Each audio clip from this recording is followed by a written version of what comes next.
Hi guys, Merry Christmas. Samahan niyo ako, magluto tayo ng steak. Mabilis ang video lang. Let's go! So we have butter-aged Angus Ribeye. We got this from Mindanao Basket. So salt and pepper lang. Okay? And then make sure your pan is really hot.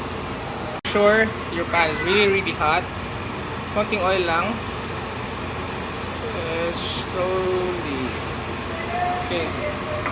So just enough na hindi siya lumalangoy sa oil. Right? So make sure it's really hot. Step! Garlic. Huwag yung babalatan. Well, oops, nahulog. So lagyan na natin. Ako hindi ko muna binabalatan yung garlic. I want it to jump inside. Right? Habang na ganyan, sa natin ng konti yung apoy. Na-miss nyo ba ako? Tagal-tagal din ako hindi nakapagluto no? So, best akong wife ng steak. So, if you can see, this is butter aged. When I was holding it kanina, it's super soft. And iba, actually guys, this is the first time na magluluto ako ng butter aged steak. So, tingnan natin. Usually ko nakain lang namin ito sa restaurant, but this time around, tayo naman magluluto. Okay? Steak in the pan. So sear this. Kung ganito kakapal, this is about 1.5 to 2 inches. So sear nyo to for about 3 to 4 minutes per side. Guys, make sure that you salt it properly. And madami, use rock salt Tapos yung pepper, syempre, pepper mill. What you want is magka-crust yan. So, wag niyong i-flip ng i-flip. So, make sure na you flip it twice lang. So, wag kayong magmadali. You just have to trust the process. So, So, check your steak, guys. See, beautiful crusting, So, since butter aged to, hindi na ako gagamit ng butter. So, this is what you want, guys. That is what you want. Your crust. That's what you're looking for. Guys, you have to peel the steak, So, you're gonna cook this medium. So, saktong-sakto lang talaga yung 3 to 4 minutes per side. Okay? So, bago ako magluto, tagal natin hindi nagluto.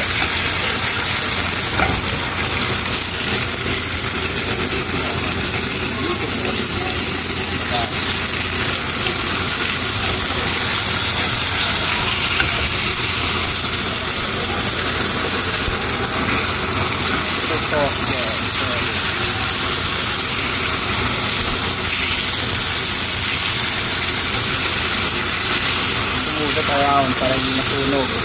So this is what you want, guys. Yeah. So me and my wife, we enjoy this medium. So this one, gagawin natin medium. The other one will, well done. Gusto ng turns in loco. So that's what we're making. Looks gorgeous. Muy caliente. Alam nyo, grabe yung grabe yung holiday rush. Medyo for the past few days, ramdam na ramdam ko yung traffic, yung stress, overtime sa work, may mga hinahabol na deadlines. But hanggat kaya, kakayanin. So this one, guys, this is about done. This is medium, so we'll let it rest. While you're resting that, naluluto pa rin yan. Kaya importante na rest. Kaya wag nyo siyang tatanggalin ng lutong-luto na kasi mau-over. Time for the second one. So, put it in. Same process lang. Let it sear. Let the crust do the magic. And of course, patience is the key. Basta guys, 3 to 4 minutes, tansyahin nyo lang. So, ganda nagka-crush na siya, guys. Make sure na meron kayong vent sa bahay kasi medyo mausok magluto ng steak. Kaya po ito. Dito, sobrang bango niya. As in, yung klase itong butter age. Like literally guys, the one that you're seeing, that's not black. It's parang feeling ko butter yan eh, na lumalabas sa meat. Smells like butter actually. Kasi usually pag normal steak, I put butter. But for this one, butter age, hindi na. Okay, so guys, look at that crust. That's what you want. Okay? So, ito yung tsura niyan. The crusting, you see that? That's what you want. There we go. Turning out beautifully. So, siyempre, wala pa rin tayong cameraman. So, pahirapan. Pero, kaya naman.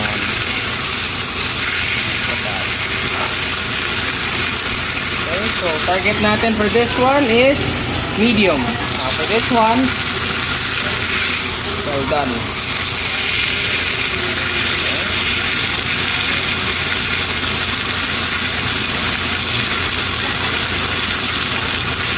Ganda, no? Kayo, kamusta naman ang Pasko nyo? I hope everyone is well and everyone is celebrating. Kung wala kayong kasama ngayong Pasko, huwag kayong malulungkot. Dahil, mahalin mo lang sarili mo. Okay na yan. Celebrate mo pa rin Pasko. Mag-isa ka o may kasama. Sarap po.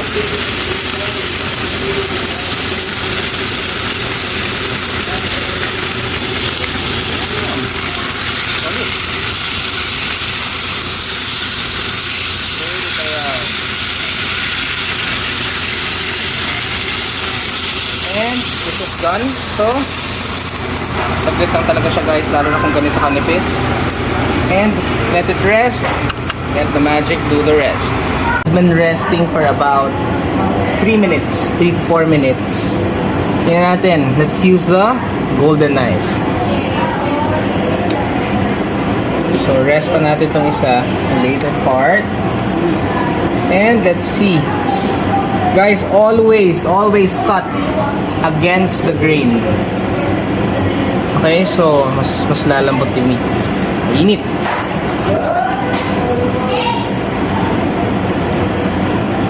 Naku! Hot. Oh, look at that. Ayaw mag-focus guys. Paano ba ito? So, this is your dry aged beef. Ayaw mag-focus. How do you make this focus? Ayaw talaga niya. So, tignan nyo, sobrang juicy. Hoy, mag-focus ka. And, look, it just falls apart. See that? Try natin. Oh my god. This is so good. I'll cut the rest and then serve natin.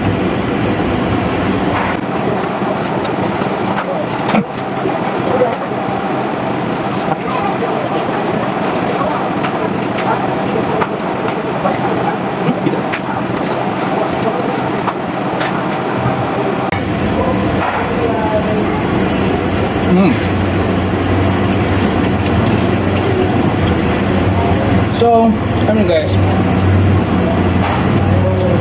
May nagregalo kay Mami at saka kay Papang ng chopping board. It says Dante Nvidia. So, why don't we use this to serve our beautiful piece tonight? Syempre guys, while you're cooking, you have to clean. Dapat malinis tayo sa kusina kasi baliwala ang masarap mong luto kung dugyot ka sa kusina. Okay, so let's serve this.